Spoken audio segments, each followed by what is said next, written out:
So what actually is the ketogenic diet? Let's cover that. I'm gonna start simple and then go a little bit more complex, but keep it simple. Overall, it is simply a method of eating certain foods and certain combinations that cause the body to run on ketones when you burn fat. Your body makes ketones, and ketones can be used as an alternative fuel source. In fact, your body loves running on ketones.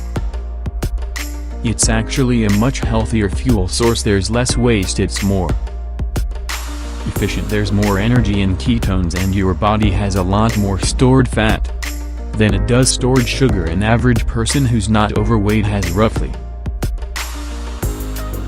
between 90 and 100,000 calories of stored fat versus that same person only has about 1,700 calories of stored sugar. So what makes more sense?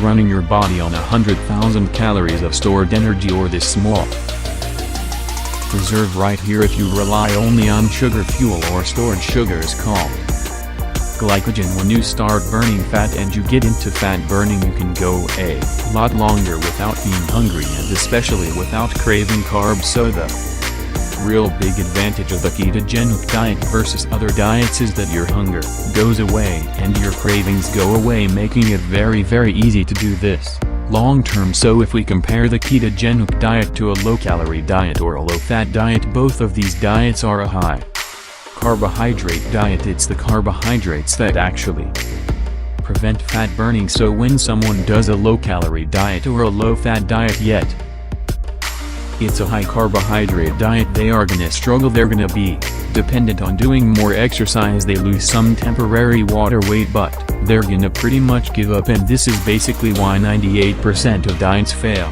simply because they're not sustainable. Why? Because you're hungry all the time, and you're craving carbs all the time, making it actually impossible to stick to because of all the temptations you have around you constantly. So what makes a person go in the keto, or basically making ketones, is lowering your carbohydrates. You need to lower your carbohydrates between 20 and 50 grams. The lower the carbohydrate, the more you get into ketosis. So really you can look at the ketogenic diet as a fat burning diet. Now if you're gonna lose weight, wouldn't you want to burn fat? So basically, to make it really simple, you lower your carbohydrates. You don't do a high protein diet, it's a moderate protein diet. So here's a little point that people have a confusion on. They have this idea that the higher fat is really bad for them, but if you keep your carbs low, there is no danger in consuming more fats. So when you go into ketosis, you're simply shifting your fuel source from the sugar to the fat, and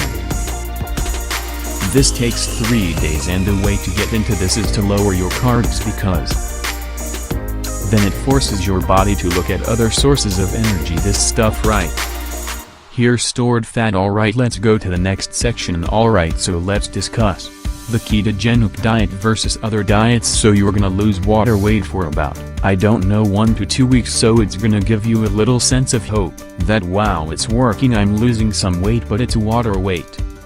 Why would someone only lose water weight and plateau within 2 weeks? Simply because you've never gotten into fat burning. Okay, there's a big difference with weight loss between losing water and losing actual fat, and realize that exercise only contributes to only 15% of your results. So if in your mind, if you're thinking that I'm gonna exercise this weight off, it's going to be very insignificant compared to using the correct diet. With these other diets, you're going to be craving all the time. You are going to be hungry all the time, making it impossible to stick to for any period of time. So you end up failing like 98% of people fail, and it's always blamed on the person's willpower. But think about it, how are you gonna stick to anything if you're craving and you're hungry all the time? It's actually going to be impossible. And as soon as you consume too many carbs on these diets, your lecture is going to come down, because you're gonna spike insulin. Insulin suppresses the blood sugars, and then you're gonna put low blood sugar. So that's when you're cranky, irritated on this diet, hungry all the time. That's what's really happening. On the other hand, if you're gonna do a healthy version of a keto plan, we call it healthy ketosis, you're gonna actually burn actual fat. You'll lose some water weight, but you're gonna start burning fat, and the less carbohydrates that you consume, the more you're gonna get into this fat burning. Your hunger is going to Go away, you're not going to crave any more. These two things alone will allow you to stick to it long term. If you don't have hunger and you don't have cravings and you don't have low blood sugar issues, it's not going to be painful. In fact, you're gonna find that your energy is going to increase. Now there is an actual adaptation phase, 2 to 3 days it takes your cells to adapt to fat burning. So if you take enough electrolytes and B vitamins, you won't have any transitional symptoms, but you'll get into it here. Your energy will spike, your cognitive function, your focus, your memory will do better. Why? Because your brain loves ketones. You're gonna find inflammation going down. If you have stiffness or pain in your body, that's going to come down. Your skin's gonna look better, less acne. So I just want to make one little distinction. You have ketosis and then you have healthy ketosis. Let me tell you the difference. Healthy ketosis is basically doing this low carb plan with very healthy ingredients and nutrient dense foods, because one thing about the ketogenic diet, they don't really tell you exactly the quality of food that you should eat. So I'm just recommending make sure you do it healthy for several reasons. Number one, as you lose weight you're gonna look better, okay, you're gonna feel better and you're gonna be healthier. But the fact that you're doing keto alone by lowering the carbohydrates has huge benefits, okay? So in the next part let me show you why. So the whole purpose of getting into ketosis and running an alternative fuel source is to drop and normalize your insulin levels. Nearly 80% of the population has a problem with insulin. They have a condition called insulin resistance, where your receptors will not absorb insulin like they normally should. That gives you dysfunctional insulin, and the body then has to make more and more insulin to compensate, and with that comes a lot of health problems. So you have increased carbs leads to higher amounts of insulin, which then causes the resistance because the body is being bombarded by so much volume of insulin. It starts to shut down an average person who has insulin resistance, which by the way this is pre-diabetes, makes between 5 to 7 times more insulin than normal. So that massive amounts of insulin leads to diabetes metabolic syndrome, which is a combination of belly fat, blood sugar problems, cholesterol problems. People with Alzheimer's have high amounts of insulin, they have insulin resistance, and then we have problems of the heart, simply because the inside layer of the arteries are very susceptible to oxidation, and having high amounts of insulin basically rust out your arteries. The body comes in, forms plaque, clotting calcium deposits to the point where you can get heart attacks and even a struggle and then hardening of the arteries that comes from high amounts of insulin. Insulin resistance is connected to mood disorders, anxiety, depression. You eventually get a fatty liver and also cancer, because cancer cells basically live on sugar. So now let me show you specifically what to eat. So let me give you a rough idea of what you would actually eat on a healthy ketogenic plan. Okay, now as far as calories go, we take a look at this pie chart. Carbohydrates are basically 5% of the total calories. I'm adding vegetables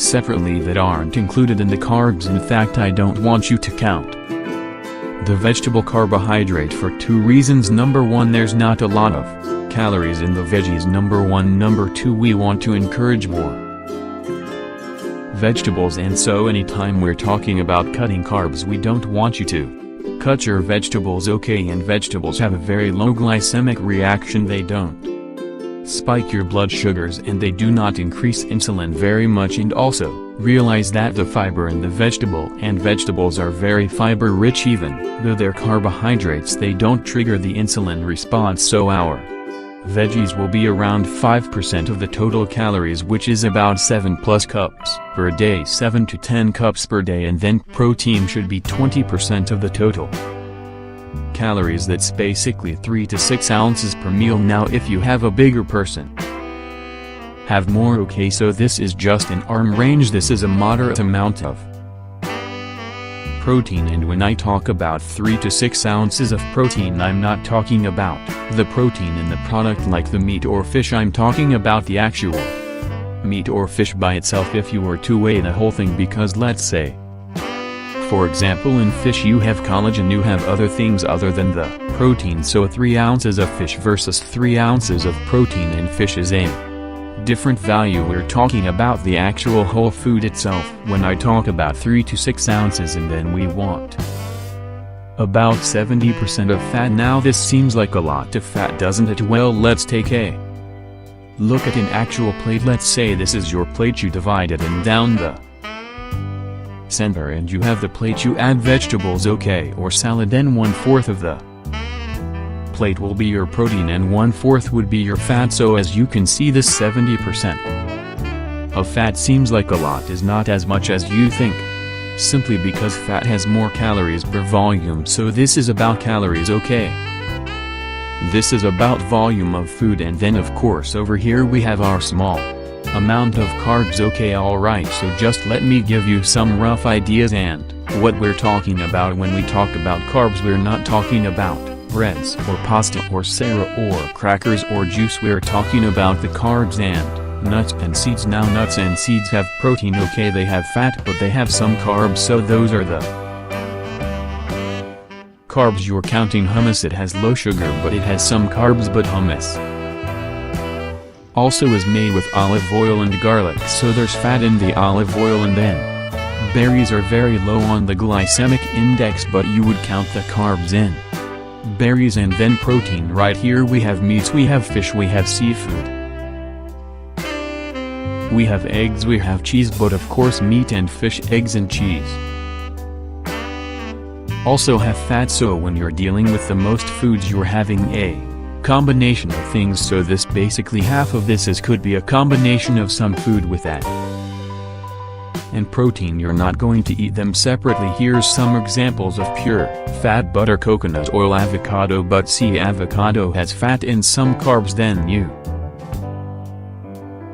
have olive oil, which is a pure fat. And then as far as the veggies go, you have leafy greens and you have cruciferous, and there's other vegetables. So I recommend most of the vegetables you consume leafy greens as salads, consume them raw, but if you're gonna add cruciferous, I would recommend steamed them or cook them, unless you're doing like a kale shake with some berries. That's totally fine. So ideally you want to go 7 and 10 cups with your vegetables per day. Now that might seem like a lot, but that provides a lot of nutrients, a lot of antioxidants, a lot of vitamins and minerals. And of course the cruciferous not only has higher amounts of vitamins and minerals, that has high amounts of phytonutrients which give you additional health benefits. Alright, one more section on what not to eat. Alright, so let's just talk about what not to eat. So we want to avoid grains, okay, in the form of whole grains and refined grains, breads, pasta, cereal, crackers, biscuits, waffles, pancakes, even though something is gluten-free,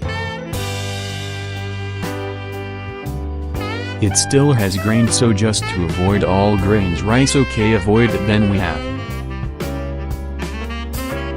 starches, potatoes, okay, now rice is also starch as well, so avoid potatoes, yams, sweet potatoes, rice, anything starchy avoided. Why? Because they're gonna turn into sugar really fast. And then we have actual sugar, we have cane sugar, we have agave nectar, there you have honey, you have fructose, high fructose corn syrup. You're gonna to avoid all sugars. Now you can do alternative sugars like stevia, monk fruit, xylitol, or erythritol. These are sugar alcohols. They have a much lower reaction on the glycemic index than regular sugar. Alright, and so you want to avoid GMO foods, okay, that would be soy, corn oil, canola. If you consume organic, you are pretty safe with GMO. And of course juice is a sugar, you want to avoid that. And you want to avoid soda. There are sodas out there now that are flavored with stevia, those are acceptable, but juice is loaded with way too much sugar, okay. So as far as fish goes, very important, don't consume the farm-fed, do wild-caught, much healthier. I have many videos on that, you can do a search on that if you want to know why pasture-raised organic eggs are the best. They're a little bit more expensive, but they are worth it. And then we have organic bacon, okay, that way you know that the pigs are not fed the GMO grains. We want to avoid that, and I'll try to get the bacon that's sugar-free and nitrate-free. So if you're consuming cheese or cream or half and half, or butter from grass-fed cows, it's definitely a lot better. Now if you're gonna do coffee, really try to get organic, because coffee is one of the crops that's the most heavily sprayed of any crops out there. Okay guys, there you have it. I have a really cool download below if you want to get a summary sheet of all the foods on a healthy ketogenic plan. Click down below and download it, and that way you have it on a couple pieces of paper and you can refer back to it. Thanks for watching. If you're liking this content, please subscribe now and I will actually keep you updated on future videos.